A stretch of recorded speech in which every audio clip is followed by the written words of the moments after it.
Eu vou tentar aqui convidar o Genilson. Genilson?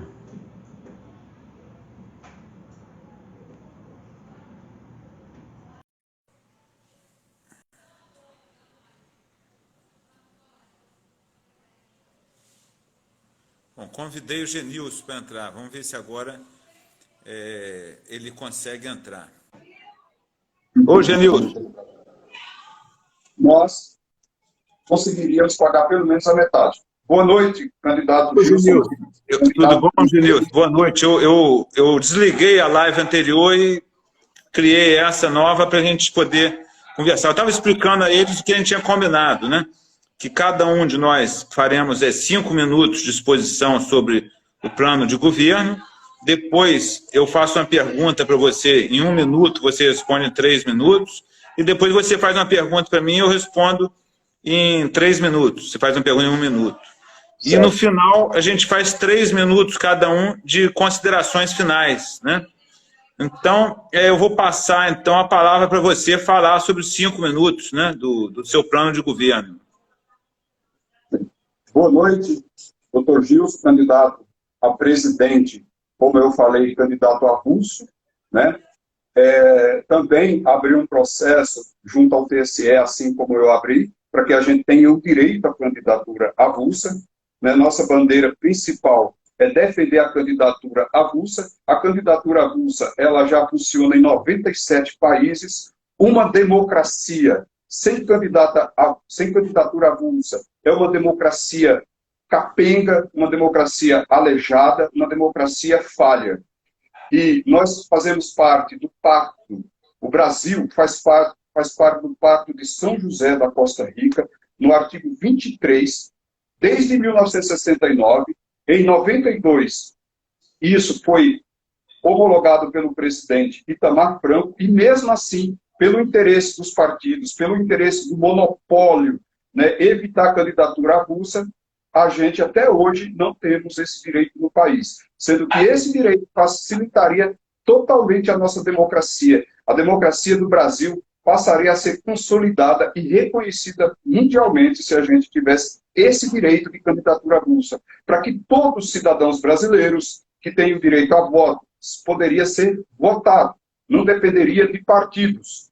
Não é isso, doutor Gilson? E isso traz muitas dificuldades. Por exemplo, minorias defenderem seus ideais, defenderem suas ideias, porque muitas vezes a gente acredita que a política ela é somente para vencer a eleição, disputar, ficar brigando igual os dois principais candidatos, a gente vê uma briga ferrenha, mas não. A candidatura, a política, ela serve para defender ideias. E a gente está aqui para defender essas ideias. As ideias que cada um, que convém, que cada um acredita nelas. Então, o meu plano de governo, minha principal tarefa é defender a pequena empresa, né, principalmente o imposto zero na hora da venda, tendo em vista que a pequena empresa já paga impostos na hora da compra, na hora da contratação e também hoje na hora da venda. Isso torna a pequena empresa um negócio inviável e assusta qualquer pessoa a entrar no ramo, sendo que ela é a maior geradora de empregos no Brasil. A pequena empresa gera 70% dos empregos do Brasil. A pequena empresa representa 99% das empresas do Brasil. E mesmo assim, até hoje, ela não tem nenhuma representatividade, né? Então, meu nome é Genilson de Oliveira, sou candidato a presidente, meu número é 88. Esse número eu escolhi, até sugerido pelo Dr. Gilson, em homenagem à Constituição de 1988. Assim como dele também ao decreto de Itamar Franco em 1992, e o número dele é 92. Então a gente está aqui hoje para trocar essas ideias, debater nossos planos de governo, e uma das minhas bandeiras é justamente fazer uma auditoria na dívida pública do Brasil. Essa dívida pública que é uma caixa preta, que ninguém fala sobre ela, nenhum candidato fala. Em 2021 nós pagamos 750 bilhões em juros, e ninguém sabe para onde foi esse dinheiro. E vocês vejam que é um dinheiro absurdamente fora da realidade. Há teorias, né, de grandes estudiosos no Brasil que diz que a gente só deveria pagar pelo menos a metade. E isso sufoca o Brasil. deixa o Brasil totalmente sem dinheiro para investir em infraestrutura, em saúde, educação e na justiça, nas leis, na questão da segurança pública. Então, a gente precisa rever esses conceitos, né? Está aí o porquê que nenhum candidato fala sobre esse assunto, porque esse dinheiro é de interesse deles mesmos, são eles que vivem dos juros brasileiros. Falando em juros, para vocês terem uma ideia, uma grande empresa hoje no Brasil paga 5% de juros, enquanto que a pequena empresa paga, em média, 85% de juros. Isso quando tem crédito. Então, meu tempo de 5 minutos, como foi combinado com o Dr. Gilson, está terminando, mas visite o nosso canal, nosso site, genilsonpresidente.org e veja todas as nossas... veja lá o nosso plano de governo, está registrado, está assinado e está no TSE, junto com todos os demais candidatos, que a gente espera vencer essa batalha e no dia 2 de outubro, nosso nome, nosso número aparecer nas urnas. Então, sejam todos bem-vindos. E agora eu passo a palavra para o Dr. Gilson fazer a sua introdução do seu plano de negócio, de governo e quais suas ideias. Muito obrigado, Dr. Gilson. A palavra está com você. Tá, obrigado, Genilson de Oliveira, né? É uma honra muito grande estar aqui debatendo, né? Dialogando com você, na verdade, né? Nós estamos dialogando, ao contrário do que você falou dos outros candidatos, fica um acusando o outro, né? Nós estamos querendo propor melhorias para o Brasil, né? Então, a nossa ideia é dialogar mais do que ficar igual esses candidatos aí, um atacando o outro, essa coisa que não leva a nada, né? Bom, sobre o meu plano de governo, eu queria também antes agradecer a todos que estão nos assistindo, né, nessa live, entre dois candidatos avulsos à presidência da República. Eu não vou repetir aqui, porque o Genilson já falou como que é a estrutura, o Pacto de São José da Costa Rica. Bom, espero que o nosso número esteja na urna, né? Eu até estou reclamando isso, e tem muita gente que já declarou voto, inclusive, na minha candidatura.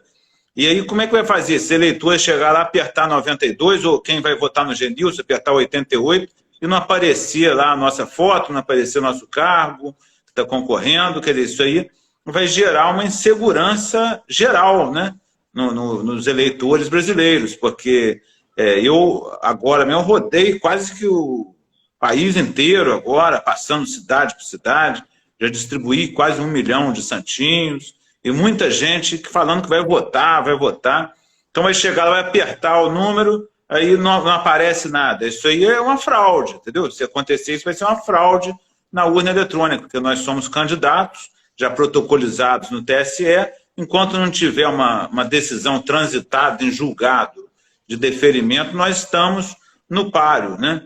Então, isso aí é importante pontuar. Sobre o meu plano de governo, a gente tem a primeira meta, criar no Brasil uma democracia substancial. Anotei uns pontos aqui. A democracia substancial é dar o direito da população, dos cidadãos brasileiros, de serem votados. E para isso nós temos que abrir essa questão de partido político, de possibilitar que qualquer pessoa que quiser crie o seu partido político, e aí o partido vai crescer ou não de acordo com a adesão popular, e não do jeito que é hoje, de cima para baixo. Tem o Clube dos 35, né, que tomam conta de todo o cenário político e não querem deixar ninguém do povo, ninguém da população entrar na política. Por quê? Porque, por exemplo, quem não se identifica com nenhum desses partidos políticos que estão por aí, como eu, no caso, acredito que o Genilson também, nós ficamos alijados da política porque eles querem monopolizar o acesso à política. Na verdade, eles privatizaram a soberania popular. A soberania popular é o direito de votar, o direito de livre escolha em quem votar e o direito de ser votado. No Brasil, eles pararam no direito de votar. E aí o direito de ser votado, eles ficam escondendo do povo e privatizaram essa soberania popular, que é imprivatizável, né? Vamos dizer assim, e eles quiseram privatizar essa soberania popular para os partidos políticos que já existem e a maioria deles foram criados com apenas 101 pessoas. E agora vem querer exigir 1 milhão de pessoas, quer dizer, 0,5% do eleitorado brasileiro, uma coisa que ninguém consegue criar um partido hoje, quer dizer, praticamente proibiram, né, a criação de partidos, depois que eles criaram com 101 pessoas. 101 pessoas, em meia hora eu consigo ali a assinatura para criar um partido. Então, quer dizer, isso aí é um absurdo, é uma desonestidade que fizeram com a população brasileira, né, sem falar, né, outras coisas. O meu plano de governo, então, é criar essa democracia substancial que permita ao povo participar do poder. Além disso, a gente tem a ideia de interiorizar o sistema de saúde para que as pessoas do interior possam ter o mesmo tratamento de saúde, com a mesma qualidade que uma capital, como é feito na Europa, por exemplo, para evitar o pessoal que tem câncer, ou diabetes, ou problema de coração, ter que sair do interior para ir para uma grande cidade. Não, a gente tem que interiorizar, ou seja, esse sistema de saúde ser de ponta, não só na capital, como no interior também. Educação, a gente pretende criar uma educação técnico-profissionalizante, como também já é na maior parte do mundo desenvolvido. Ou seja, não existe mais no mundo desenvolvido formação geral. Essa formação geral que a pessoa acaba o ensino secundário, né, ensino médio, e não sabe de nada, né, não sabe o que vai fazer. Você sabe alguma coisa de saúde? Não. Sabe alguma coisa de turismo? Não. Quer dizer, a pessoa não tem formação profissional nenhuma no final do ensino médio. A gente vai criar esse ensino médio profissionalizante em todo o Brasil. E depois, se a pessoa quiser aprofundar em alguma carreira, ela vai fazer a faculdade. Mas ela já sai pronta para o mercado de trabalho depois do ensino médio. Isso na educação. Emprego, também geração de empregos com obras de rodovias.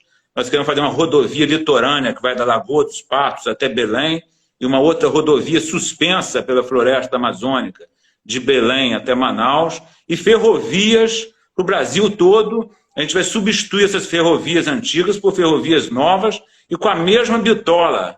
Hoje, no Brasil, cada ferrovia tem uma bitola diferente. Então, a pessoa segue 100 quilômetros numa estrada de ferro, aí depois tem que parar e transferir tudo que está nos vagões para outro trem, porque a bitola é diferente, aquele trem não serve para outra ferrovia. A gente vai uniformizar todas as bitolas de ferrovia no Brasil. Essas obras vão gerar muito emprego, entendeu? O turismo também, a gente vai fomentar com essa rodovia da Lagoa dos Patos até Belém, de Belém até Manaus, criando uma rede hoteleira, a gente vai chamar de Hotel Brás, que vai ser uma rede hoteleira para atrair turismo do mundo inteiro. Com relação à segurança, né, pública, nós vamos criar uma Polícia Federal Ambiental, né, um departamento, para proteger a floresta amazônica, o Pantanal e a Mata Atlântica. E acabar com aquele negócio de madeireiro ilegal, de exploração ilegal de minérios. Por exemplo, nióbio, a gente vai fazer uma lei específica de controle do nióbio, que o nióbio hoje no Brasil está sendo roubado do povo brasileiro. Eu passei agora esses dias na cidade de Catalão, em Goiás, tem uma mina de nióbio lá, que tem milhares de caminhões saindo, entrando o dia todo lá, levando esse nióbio, eu não sei para onde. E o nióbio é um metal importantíssimo para a produção de mísseis, para a produção de celular, de computadores, de vários instrumentos de tecnologia, né? Então, tudo isso a gente está no plano de governo. E quanto à soberania, a gente vai fortalecer as Forças Armadas, com bastante equipamentos modernos para o Exército, Marinha, Aeronáutica. Vamos fomentar a construção de caças pela Embraer, caças de última geração brasileiros, e para proteger toda a fronteira, todo o país. Inclusive, está no nosso projeto a construção de 300 bombas atômicas, 300 ogivas nucleares, para poder garantir a soberania do Brasil, para evitar que outros países venham invadir o Brasil e querer achacar, roubar nossas riquezas minerais naturais. Bom, eu passei meu tempo, agora eu passo para o Genilson, né? Agora eu faço uma pergunta, tem um minuto para fazer uma pergunta para o Genilson. Genilson, com relação à saúde e à educação, quais são as suas propostas para esses dois setores? Bem, muito obrigado, doutor Gilson, pela sua fala aí sobre o seu plano de governo, né? Suas ideias. Então, a educação é minha prioridade. Minha prioridade. Sem educação, nenhum país no mundo conseguiu se desenvolver sem educação. A nossa educação é o caos total. Para começar, a gente tem uma educação que cria bolhas, né? Uma educação da classe baixa, uma educação da classe média e da classe alta. E não há comunicação entre essas três linhas de pensamento, né? A pessoa que está na classe C não consegue saber como pensa o outro, e quem está na classe A não consegue saber como pensa a classe C. Isso causa um transtorno muito grande, porque todos os estudos dizem que o maior 50% da aprendizagem na educação é através da interação humana. O conteúdo é 50%. A gente nem tem conteúdo e nem interação. Hoje, o nosso orçamento é de 110 bilhões aproximadamente para a educação. Desses 110 bilhões, 86% é folha de pagamento, e o resto é que chega no final para o aluno. Né? A gente chega com 14% para pagar toda a estrutura, porque 86% é folha de pagamento e 14% para bancar todas as universidades, toda a estrutura, infraestrutura e conteúdo. Isso não tem lógica, essa conta não fecha. Por isso que eu bato na tecla, porque hoje a gente não tem recursos disponíveis para dobrar, porque o mínimo tem que dobrar esse valor. Por isso que eu sempre estou falando da questão dos juros, da dívida pública, que é uma caixa preta. Nós precisamos descobrir para onde vai esse dinheiro. E todos os estudiosos dizem que pelo menos 400 bilhões aí está indo pelo ralo. A gente conseguindo esses 400 bilhões de volta para o povo brasileiro, que hoje está sendo usurpado pelos bancos e pelos 20% da população brasileira, sobra 100 bilhões para a gente investir na educação. Então, esses 100 bilhões deixaria esse orçamento, porque o que acontece? Hoje os outros candidatos dizem, tem medo de falar que os professores vão dividir, tirar da universidade. Não tem que tirar da universidade, já é muito crítica a universidade brasileira. A ciência, a pesquisa é muito crítica. Como vai tirar para colocar no ensino fundamental e no ensino médio? Não tem de onde tirar. Esses 110 bilhões é troco comparado ao resto do mundo. Então, a gente tem que, pelo menos, colocar mais 100 bilhões na educação. E esses 100 bilhões, ele tem que sair desses juros que a gente paga indevidamente. E já fazem 100 anos que o Brasil paga esses juros indevidamente.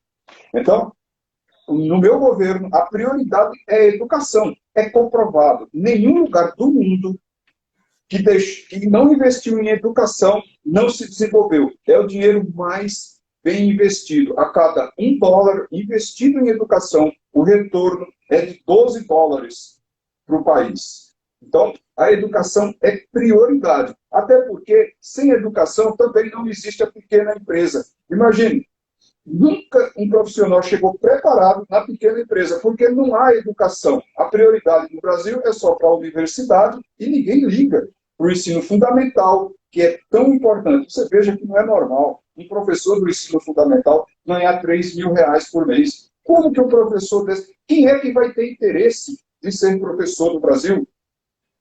Não tem como. Então, nós precisamos melhorar esses 100 bilhões, melhorar o salário dos professores, principalmente no ensino fundamental, que você deixa seu filho e participar de uma escola, entrega na mão de um professor. Olha a responsabilidade que essa pessoa tem.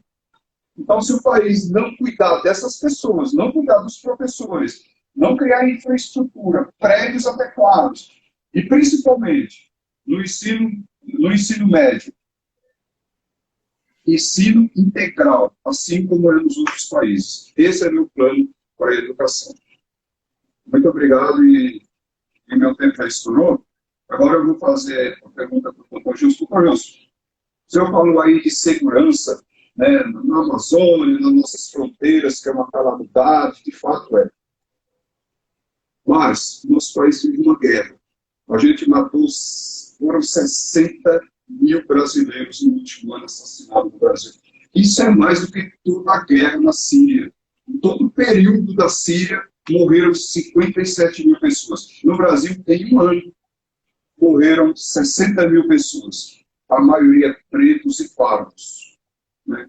Como Mas a educação é uma coisa muito séria. Não dá nem, se a gente falar aqui de resolver educação, desculpa, da segurança pública interna, se a gente falar em resolver, não chega a lugar nenhum. Mas qual é o caminho que você vê para resolver esse problema de tamanha violência no Brasil, que é uma coisa calamitosa, é uma guerra, é uma coisa sem explicação. Não tem explicação.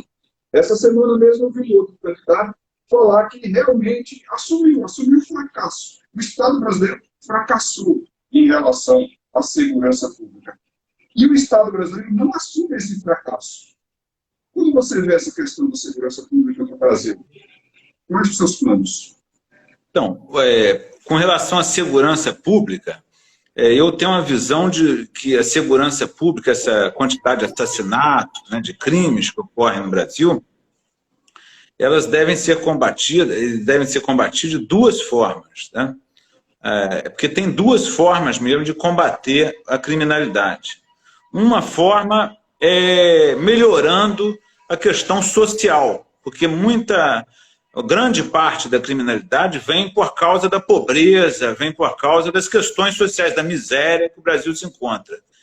E a segunda forma é pela repressão policial. Então tem essas duas formas. A repressão policial pura não adianta, porque quando vai reprimir a criminalidade num local, aí o que acontece? Nos mapas de segurança pública eles falam isso, que tem uma mancha criminal. Então tem um local que tem muita criminalidade. Se a pessoa policiar aquela área toda aí para repressão, aquela mancha criminal vai sair dali e vai para outro lugar. Mas vai continuar a mancha criminal, vai continuar a criminalidade. Então a repressão pura não adianta para combater a criminalidade. Tem que haver o quê? Um investimento em educação, como você bem falou aí, que eu acho que é prioridade em qualquer país do mundo, e também na saúde, geração de empregos, ou seja, melhorar as condições sociais da população, de modo que a criminalidade vai sendo atenuada, né, ao longo do tempo. E aí sim, fortalecer também toda a questão da segurança, do policiamento, com câmeras, por exemplo. Na China, tem um aplicativo na China que aqui no Brasil não tem, mas é via satélite. Por exemplo, quando aquele aplicativo ele filma a China toda em tempo real. Então, se a pessoa comete um assalto em determinada rua lá da China, lá em Pequim, o pessoal volta no tempo com o aplicativo, vê aonde está o assalto e coloca uma marcação na pessoa que assaltou, e aquele aplicativo segue a pessoa e vai encontrar a pessoa onde ela estiver. Ele não consegue fugir, aí a polícia vai lá e prende. Então, esse aplicativo, que a tecnologia, né, possibilitou hoje, eu pretendo implantar no Brasil um aplicativo desse, via satélite, para poder fazer uma vigilância, né, maior do espaço público brasileiro, para evitar essa criminalidade, e investir pesado na área social, na saúde, né, na educação e na geração de empregos.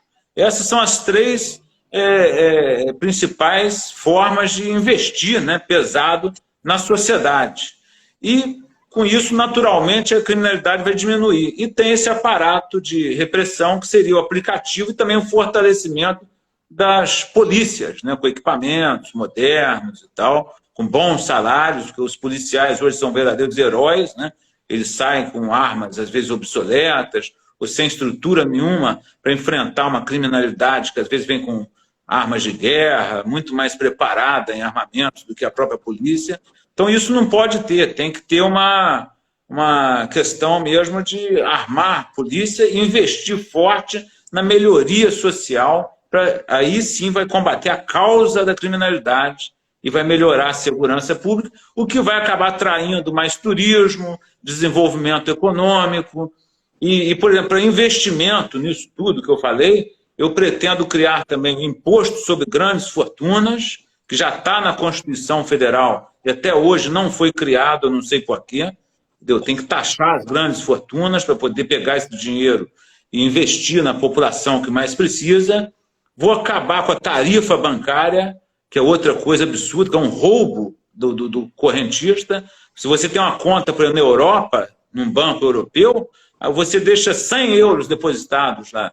Daqui a um ano você vai lá, tem 100 euros. Aqui no Brasil, se você deixar 100 reais, quando você for um ano depois, ele está devendo 300, porque foi tudo embora de tarifa bancária que eles cobram, que não sei por quê, porque o banco não é para ficar roubando o correntista. Então, acabar com essa tarifa bancária também, né, que é um absurdo. E outra fonte de renda também para investir na educação, investir na saúde, é acabar com o fundo partidário, que não é possível 5 bilhões de reais ser destinados para os donos de partidos pegarem esse dinheiro e fazerem o que quiserem, enquanto só 40 milhões do orçamento é dedicado ao combate à fome. Quer dizer, 125 vezes menos destinado a combater a fome do que fundo partidário para político, dono de partido, ficar pegando esse dinheiro e sei lá fazendo o quê. Isso é um absurdo. Está na lei, mas é uma lei imoral, inconstitucional, absurda, e que a gente pretende revogar. Né? E com a própria ampliação democrática, isso aí vai perder o sentido. Né? Então, essas são as minhas propostas aí com relação à violência e ao desenvolvimento do país. Certo. Obrigado. Então, como nosso cronograma aqui, agora vem as nossas considerações finais. Então, quero agradecer a sua participação, né, a participação do candidato Gilson Dias, sua boa vontade, a gente está aqui trocando essas ideias, apresentando ao povo brasileiro que existe sim uma luz no fundo do túnel, existem alternativas, né, existe essa possibilidade de candidatura avulsa, faz parte do nosso país, faz parte das nossas leis. Então, quero agradecer a todas as pessoas que estão aqui nos acompanhando. Eu peço que todos acessem nossas redes sociais, nosso site, genilsonoliveirapresidente.org, e saiba de todas as nossas propostas, que o nosso tempo aqui é curto, não dá para falar de todas, mas tem as propostas da segurança pública, proposta na saúde, na educação, e para a pequena empresa e todas as áreas tão carentes no nosso Brasil. No combate à corrupção, no combate à pobreza, né, porque é uma vergonha. Às vezes a gente fala, combate à pobreza, deve ser uma coisa estranha isso, mas é real. Né? Nós temos 30 milhões de brasileiros passando fome no Brasil, nós temos mais 20 milhões que não comem as refeições ideais que precisariam ser consumidas para o bem-estar dessas pessoas. Aí a gente fala de educação, como que uma pessoa com fome vai para a escola, né, a não ser que seja para comer, né, como que vai estudar. Então, nosso país tem problemas muito, muito críticos, mas o maior problema ainda é o monopólio desse grupo político que vem usurpando as riquezas do nosso país há tanto tempo. A gente precisa se rebelar, apresentar ideias, debater ideias. Precisamos apresentar coisas reais, porque a política é o único meio de melhorar a condição de um país.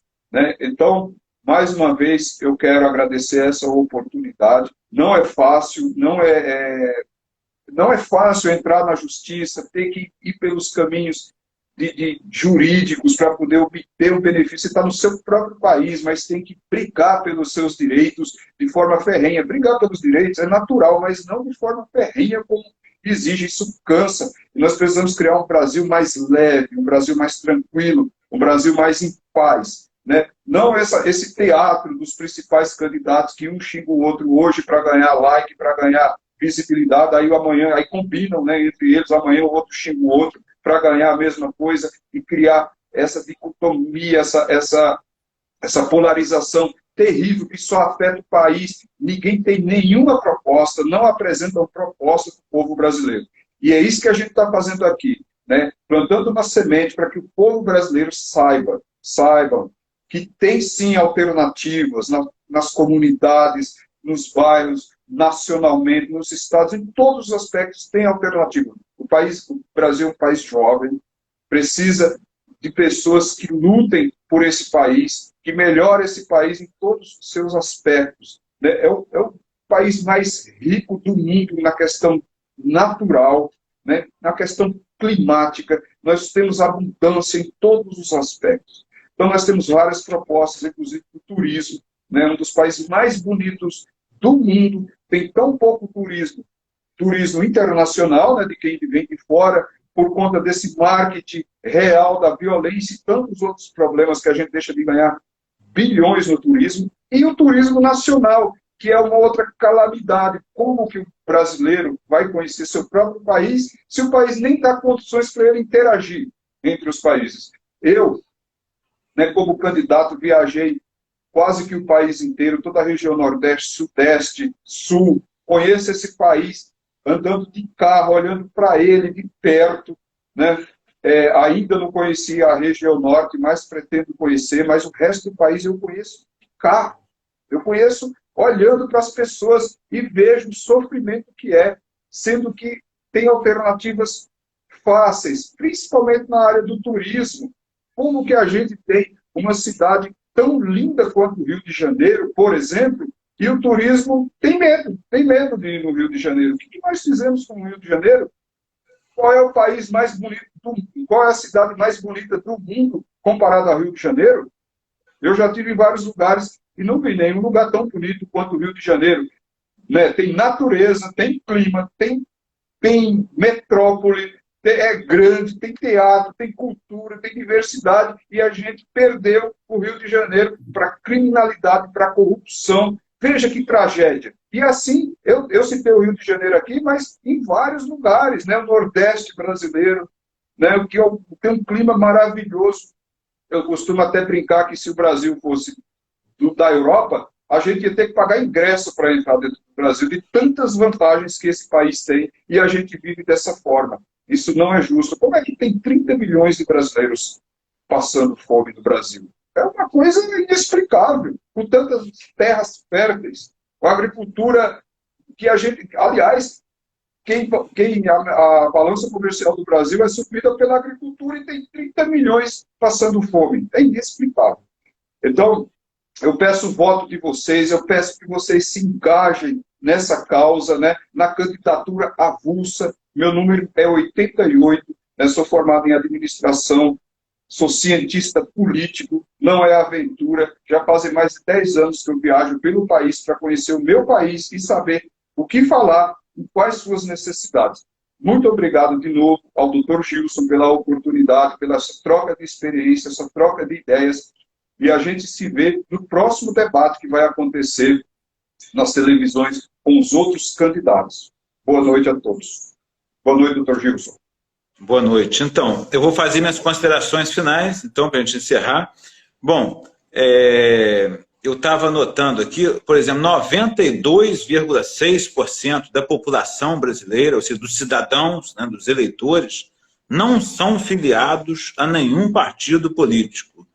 Então, isso aí já mostra que a nossa candidatura é totalmente legítima, porque 92% não faz parte de nenhum partido político. Então, só 7,4% das pessoas eleitoras, né, dos cidadãos, que são filiadas a partidos políticos. Então, é uma minoria que toma conta do Brasil e que vem espoliando o povo brasileiro, roubando nossas riquezas, entregando, entreguismo fora do comum, e a gente não vê paralelo no mundo. Eu estava conversando com um professor lá, eu vi uma palestra de um professor lá português, ele falou que não entende como que o Brasil é subdesenvolvido.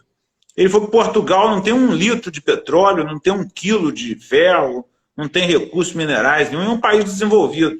E o Brasil, que tem tudo quanto é riqueza que a gente imaginar, agora tem até a Amazônia Azul, foi descoberta no Nordeste, que é a maior biodiversidade marítima da humanidade, está aqui no Brasil também, e tem a floresta amazônica, tem ferro, tem nióbio, né? 98% do nióbio no mundo está aqui no Brasil, quer dizer, tem tudo, e ao mesmo tempo é subdesenvolvido, ninguém entende isso. A Baía de Guanabara, toda poluída, os rios poluídos, é outra questão, tem a questão ambiental, a gente pretende também despoluir tudo, fazer o Brasil realmente ficar um país limpo, né?